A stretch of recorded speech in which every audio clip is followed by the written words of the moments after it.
রাসূল তোমাকে ভুলি আমি কেমন করে, হে রাসূল তোমাকে ভুলি আমি কেমন করে। উপস্থিত আজকের সভা শান্তিপুর এলাকার এই সভা সুযোগ্য সভাপতি সাহেব, স্টেজে বসে থাকা উলামায়ে কেরাম, সামনে বসে থাকা ভাই ও আব্বাজানেরা, পর্দার আড়ালে বসে থাকা আবলা সরলা মা ও বোনেরা, সর্বপ্রথম সেই মহান আল্লাহ সুবহানাহু ওয়া তাআলার প্রশংসা করি, গুণগান গাই, গুণকীর্তন করি যে আল্লাহ এই রাত্রি 12টা ব্যাপী আমাদেরকে একত্রিত হয়ে এই মাহফিলে এই তাফসীরুল কোরআনে এসে বসার তৌফিক এনায়েত করেছেন, তাই পড়ি আলহামদুলিল্লাহ। তারপরে তার প্রিয় নবী মাআমিন আল্লাহ তাজদার মদিনা হযরত মুহাম্মদ সাল্লাল্লাহু আলাইহি ওয়াসাল্লামের উপর শত সহস্র সালাত বর্ষিত হোক। আল্লাহুম্মা সাল্লি আলাইহি আল্লাহুম্মা বারিক আলাইহি। তাহলে আপনাদের সম্মুখে নিয়ে এসেছি আমি প্রায় 400 কিলো 300 কিলোমিটার অতিক্রম করে কিছু শোনানোর জন্য, তাই তো ভাই? ঠিক কি না? ঠিক। আমরা শান্তির সমাজ চাই কি চাই না? একটু চিৎকার করে বলবেন, মুখ খুলবেন। আমরা শান্তির সমাজ চাই কি চাই না? আমরা আল্লাহর প্রকৃতভাবে বান্দা হতে চাই না চাই না? আমরা জান্নাতি হতে চাই না চাই না? আমরা সবাই এই জায়গা থেকে গুনার বস্তা মাথায় করে এসেছি, সবাই গুনার বস্তাগুলিকে মাফ করে আমাদের জীবনের গুনাহগুলিকে ক্ষমা করে আমরা এই মাহফিল থেকে উঠে যেতে চাই কি চাই না? আমরা সবাই যেতে চাই। তাহলে আমরা ধৈর্য সহকারে বসবো, সবাই প্রতিজ্ঞা করবেন কেউ চলে যাবেন না।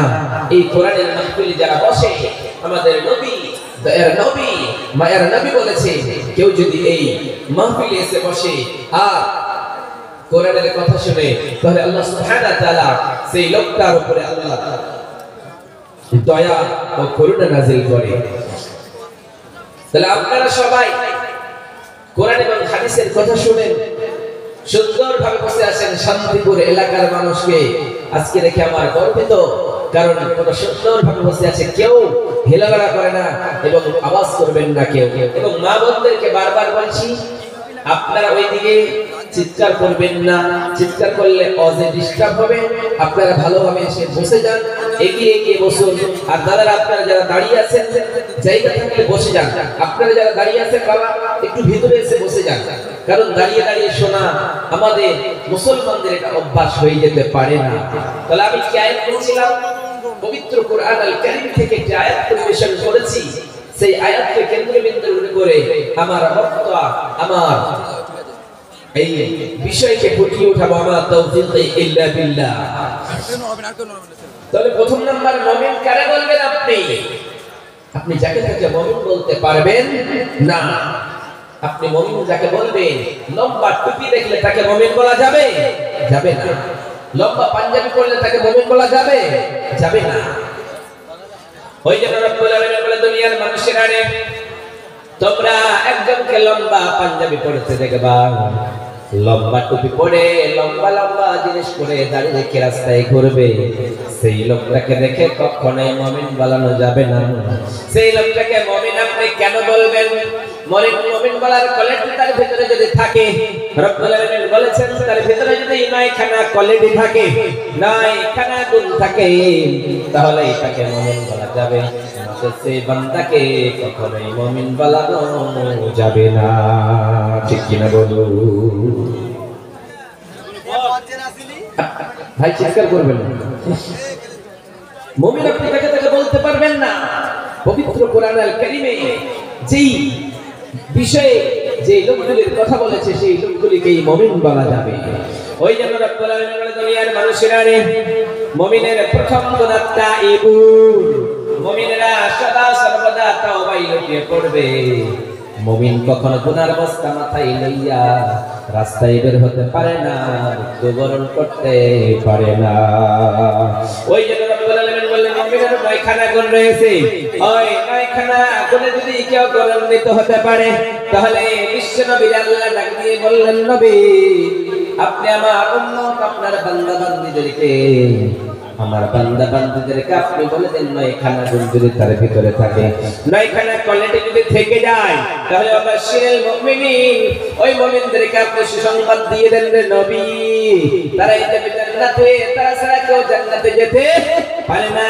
তারা যদি জান্নাতে যেতে চায় তাহলে প্রথম নাম্বার যে করবে, যেই কাজটা করবে সেই কাজটার নাম হলো আত-তাওবা। আত-তাওবা, তাওবা শব্দের শাব্দিক অর্থ হচ্ছে ফিরে আসা। Go back to your Lord. আপনি ভুল করেছেন, সঙ্গে সঙ্গে ভুলটা উপরে আপনি অটল থাকবেন না, সঙ্গে সঙ্গে আপনি সেখান থেকে ফিরে আসবেন আল্লাহ সুবহানাহু ওয়া তাআলার দিকে।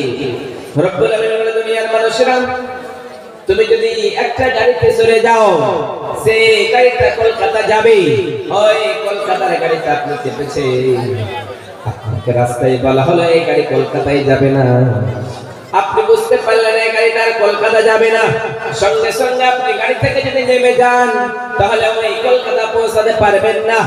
আর যদি সেই গাড়িতে চড়ে থাকেন তাহলে সেই গাড়ি আপনার গন্তব্যস্থল পর্যন্ত কখনোই আপনার নিয়ে যাবে না। ঠিক কিনা বলুন? কখনোই নিয়ে যাবে না। কারণ ভুলের পথে যারা থাকবে ওই ভুল থেকে আপনাকে ফিরে আসতে হবে, তার নাম হলো তাওবা। আর রুজু ইলাল্লাহ, আল্লাহর দিকে ফিরে আসার নাম হলো তাওবা। তাওবায় কেউ যদি লুটিয়ে পড়ে তাহলে সেই বান্দার মতো কেউ বান্দা হয়ে যেতে পারে না। ওই জন্য রব্বুল আলামিন বলে, দুনিয়ার মানুষেরা রে, ইয়া আইয়ুহাল্লাযীনা আমানু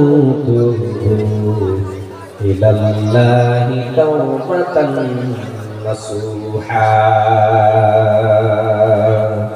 রব্বুল আলামিন বলে, দুনিয়ার মানুষেরা রে, এই ইমানদাররা যারা এক আল্লাহর উপরে ঈমান এনেছো, যারা এক আল্লাহকে আল্লাহ বলে মেনে নিয়েছো, যারা তোমরা এক আল্লাহকে আল্লাহ বলে বিশ্বাস দিয়েছো, আল্লাহ বলে স্বীকৃতি দিয়ে দিয়েছো, তোমরা শোনো, তুবু ইলাল্লাহি তাওবাতান নাসুহা, তোমরা নাসুহার মতো তাওবার মতো তওবা করো। তাওবার মতো তওবা করলে আমার আল্লাহ তোমাকে মাফ করে জান্নাতুল ফিরদাউস দিয়ে দেবে। রব্বুল আলামিন বলে, দুনিয়ার মানুষেরা নাসুহার মতো তওবা করবা। নাসুহা কারে বলে? রব্বুল আলামিন ওই নাসুহার চারটা ব্যাখ্যা নিয়ে এসেছে। চারটা ব্যাখ্যা দিয়ে রব্বুল আলামিন দুনিয়ার মানুষকে বলতে চাইছে, মানুষ, দুনিয়ার মানুষেরা নাসুহার প্রথম নাম্বার ব্যাখ্যা আপনি কি জানেন? প্রথম নাম্বার ব্যাখ্যা হলো অ্যাকনলেজমেন্ট হতে হবে, আপনার স্বীকৃতি দিতে হবে আল্লাহ পারতপক্ষে আমার মতো মনে হয় গুনাহগার কেউ নেই রে রব্বুল আলামিন। আকাশের নিচে আর জমিনের উপরে আমার মতো গুনাহগার মনে হয় আর কেউ নেই। রব্বুল আলামিনকে যদি আপনি স্বীকৃতি দিতে পারেন, আল্লাহকে যদি আপনি বলতে পারেন, রব্বুল আলামিন ও বিশাল আকাশের মালিক, ও বিশাল জমিনের মালিক, বিশাল পর্বতের মালিক, লৌহে মাহফুজের মালিক, বাইতুল মামুরের মালিক, ও বিশাল আরশের মালিক রে মাওলা, আমি গুনাহগার, শুধু গুনাহগার নাই রে মাওলা, গুনাহগারের ঘরে গুনাহগার বান্দার ঘরে গোলাম। রব্বুল আলামিন আমার জীবনের গুনাহ করে আমার জীবনটা শেষ করে ফেলেছে। ও বিশাল আকাশের মালিক, আজকের পর থেকে আর কখনোই অন্যায় কাজ করব না রে আল্লাহ। রব্বুল আলামিন জানিয়ে দিয়ে বলে, গোলাম, কেউ যদি এরকম করে দুইটা হাত বাড়ায়া মসজিদে গিয়ে কাগজে মিনতি করে আর বলে, রব্বুল আলামিন আমার জীবনের গুনাহগুলো মাফ করে দাও, রব্বুল আলামিন ডাক দিয়ে বলে, গোলাম, কেউ যদি এরকম করে সাজদারত অবস্থায় গিয়ে এইরকম করে তার চোখের পানি ঝরাতে পারে, তার চোখের পানি নাকের ডেঙ্গা দিয়ে দুনিয়ার জমিনে পড়ার পূর্বে আমি আল্লাহ তার জীবনের সব গুনাহগুলো মাফ করে দিই। পড়েন আমিন। চিন্তা করেছে? যাদের ভিতরে আল্লাহর ভয় থাকবে তারাই হবে পারতপক্ষে মুমিন, তাছাড়া কেউ মুমিন হয়ে যেতে পারে না।